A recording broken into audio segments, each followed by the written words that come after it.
So hello everyone, I hope you guys are having a fantastic day and welcome to another video. Now in this video I want to give you guys just a 1 year review of the ROG Ally and if I think it's worth it in 2024. Now I do want to note that technically speaking I did give this ROG Ally to my brother. I didn't need multiple PC handhelds in the house, so by the time my Steam Deck came in from the RMA, I went ahead and just gave this ROG Ally to my brother, and he absolutely loves it. So I technically haven't used this thing for the past couple months, like since I gave it to him, but I have taken some time over the past few weeks to refamiliarize myself with the ROG Ally, check out all the new updates that it has, and just kind of refamiliarizing myself just so I can make this video. So yeah, I'm gonna go ahead and talk about the ROG Ally and if I think it's worth it in 2024 in comparison to stuff like the Steam Deck or other Windows handhelds like, you know, the Legion Go and such. So, well, without further ado, let's go ahead and discuss. So first, let's talk about the hardware and I guess the kind of like the actual dimensions and all that stuff on this. So for the most part, this thing is smaller than the Steam Deck by a little bit, and that may not sound like a lot, but it does help a lot in terms of carrying this around in a backpack and stuff like that. I found that a lot of times, surprisingly, in a lot of smaller backpacks where the Steam Deck wouldn't fit, the ROG Ally fits completely fine. Another thing is that it's also lighter as well. I noticed this thing feels significantly or quite a bit lighter than the Steam Deck, which kind of is strange. But anyways, some downsides is mainly because of that weight and because of the thinness of it, especially how thin it is compared to the Steam Deck. The grip and the ergonomics aren't as good as the Steam Deck. Like, I can talk about how big and chunky this thing is, but one thing that does as a result of it is that it feels very, very comfortable to play with hours on end. This device at least has the grooves to at least put some grip, but it's not comfortable enough for me to play this game or play this device on hours. So it is there, it's nice to have, but especially ergonomics aside, I think the Steam Deck is just far superior in that specific manner. So yeah, anyways. Some other things I do want to talk about. First of all, the joysticks here, for some reason, they have this weird texture around them. So if you're doing any like circular movements like this and stuff, you will scratch a little bit of your thumbsticks and it will feel like grainy when you're doing spinny moves like this. I haven't run into any issues with the buttons specifically on the Ally. I know a lot of people had issue, or at least some people had issues with buttons getting stuck. I haven't run to that. One thing I will say that I love about this device is the fingerprint reader. Being able to simply set a passcode and then log in via fingerprint is very nice. And what's nice is that because my brother's been using it, being able to switch accounts via fingerprint sensors. So if you're logged in, right, and if you turn on the ROG Ally and you just scan your finger, it automatically knows which finger it is and logs into that specific account. And that's something I wish the Steam Deck having a fingerprint sensor to basically switch accounts is really, really nice. And I wish that's one thing I wish the Steam Deck is, but it may not be big, but it's something that I really love using. A really big feature, especially if you have family members or friends that share your device with you. So yeah, I mean, overall, for the most part, the experience for using the ROG Ally is relatively pleasant. It's light enough that it doesn't get in the way, but I'm not going to be gaming on this for hours on end. Just because of the ergonomics. I'm just too spoiled on the Steam Deck, but yeah, it works. I think that's pretty much the gist of it. It may not be the best in terms of like feel and stuff like that. Like the D-pad here is a lot to be desired here, but as a controller to play my PC games, it just works. And you know, that's all I really need it to do when it comes to any handheld console-like experience. I just need my controller to work. All right, so next up, let's talk about software and just gaming and using this thing in general, and what do I think about over the year. And so far, I've had nothing but good things about just playing through this thing, playing games on this thing, and I'll go through a couple of reasons why. And yeah, so first of all, let's talk about the inherent thing. This device and a bunch of other PC devices, PC handhelds, are Windows-based systems, which means that they run Windows underneath, which obviously has its quirks, you know, upsides and downsides. We can argue about Windows 11 and how it may stink on a PC handheld, but one thing that it does super well is the fact that game compatibility is basically flawless, right? Every game works on Windows, every game was built on Windows, so for the most part, when you're downloading a game, 99% of the time you'll know that it'll work or it'll at least boot up on the ROG Ally versus something like SteamOS or Linux, right? Where you have to deal with game compatibility issues, layers, anti-cheat, all that stuff you have to keep in mind of. With a Windows-based device, everything basically works out of the box. You can just download and play. And unless the game performs poorly on your system, it should be fine. So yeah, the ROG Ally has that in its favor with the Windows.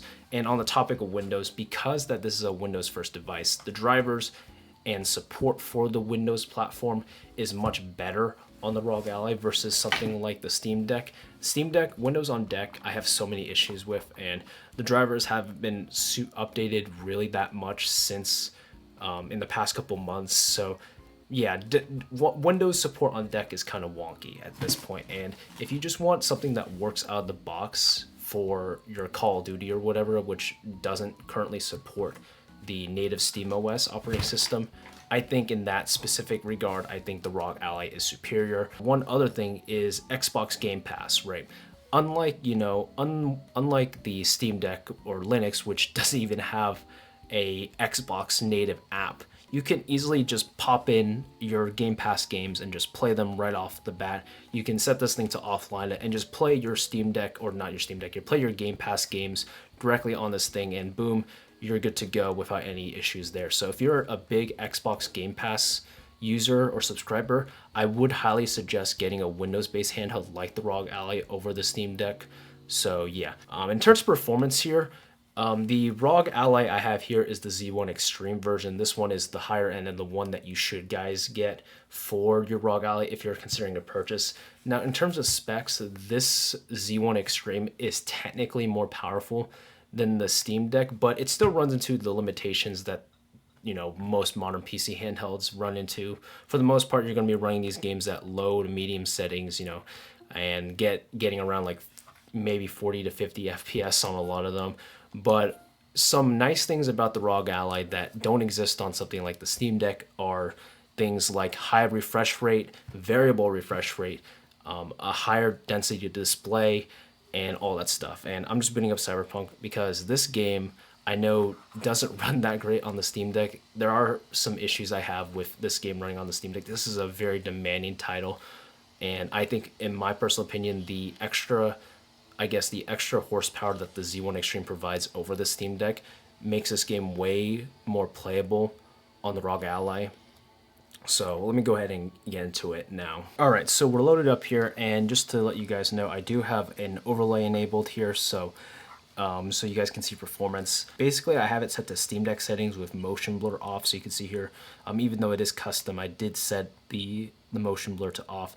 Max FOV, and you can see here all the settings here. You can take a look if you guys really care that much.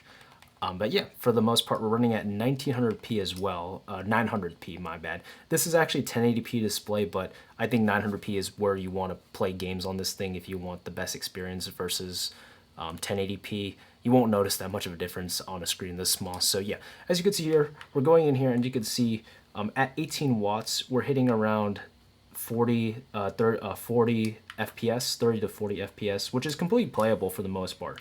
One thing I do like about the ROG Ally over something like the Steam Deck is the variable refresh rate. This is something that's very big, and in my opinion is probably one of the biggest upsells, selling points of the ROG Ally, is because there's a variable refresh rate, you won't run into any potential frame tearing or anything like that. It's going to feel and look completely fine and smooth for the most part, no matter what the frame rate is. So for the most part, these more demanding games that play on the Steam Deck, on the ROG Ally at not the best frame rate, still play completely fine. You won't run into any issues in terms of frame pacing, or not frame pacing, screen tearing. So yeah, really good for that in that specific aspect, and it's why I think games like Cyberpunk, in my opinion, play better, way better on the ROG Ally than the Steam Deck. Performance aside, that variable refresh rate really helps a lot in smoothing out the performance and making it so that it's a lot more pleasant to play, because sometimes on the ROG, on the Steam Deck, the screen tearing, the lack of the refresh rate makes the screen tearing a lot more noticeable, and honestly it makes it a lot more unplayable in my opinion.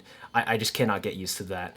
And yeah, so that's for the most part. You can see here, for the most part, at 18 watts, it is quite playable, but we can obviously increase the performance here. So if we go to, let's go to like the 25 watt turbo mode, right? And for the most part, with this one, we're basically hitting 50 to 60 FPS. Now, obviously, I would not recommend playing this game at those watts because you're just going to drain the battery super fast. And this thing does not have a big battery at all. It's basically the same as the Steam Deck at 40 watts, but because we're pulling way more wattage with this larger CPU, with this more powerful hardware, it's not going to be you're not going to have the same pleasantries of battery life. So yeah, anyways, you can see here that 45 to 50 FPS, that's completely fine. And yeah, if you're just someone who just wants to play their AAA games and doesn't have to worry about game compatibility or performance as much, I think that the ROG Ally or any like of these Z1 Extreme handhelds will be just fine. I think it will be actually be a better experience than the Steam Deck in some aspects, but